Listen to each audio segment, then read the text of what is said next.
A farmer went out to plant some seeds. As he scattered them across his field, some seeds fell on a footpath, and the birds came and ate them. Other seeds fell on shallow soil with underlying rock.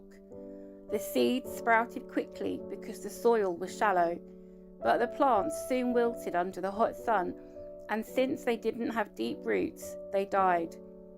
Other seeds fell among thorns that grew up and choked out the tender plants. Still, other seeds fell on fertile soil, and they produced a crop that was 30, 60, and even 100 times as much as had been planted.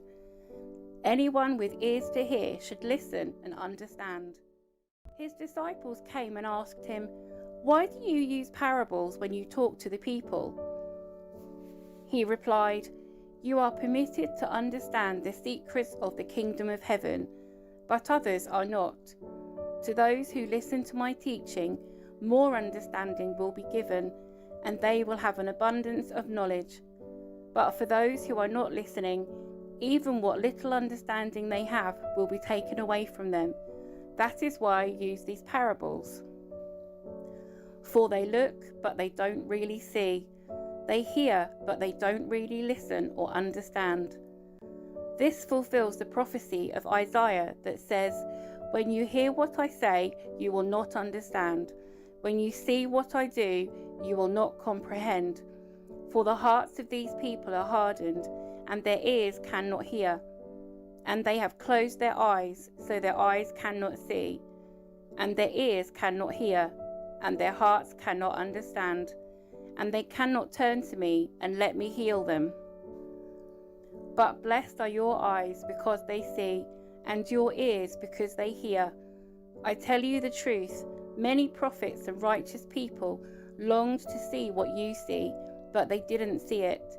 And they longed to hear what you hear, but they didn't hear it." Now listen to the explanation of the parable about the farmer planting seeds.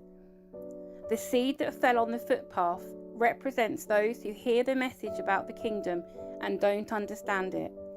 Then the evil one comes and snatches away the seed that was planted in their hearts. The seed on the rocky soil represents those who hear the message and immediately receive it with joy. But since they don't have deep roots, they don't last long. They fall away as soon as they have problems or are persecuted for believing God's word. The seed that fell among the thorns represents those who hear God's word, but all too quickly the message is crowded out by the worries of this life and the lure of wealth, so no fruit is produced. The seed that fell on good soil represents those who truly hear and understand God's word and produce a harvest of 30, 60, or even 100 times as much as had been planted.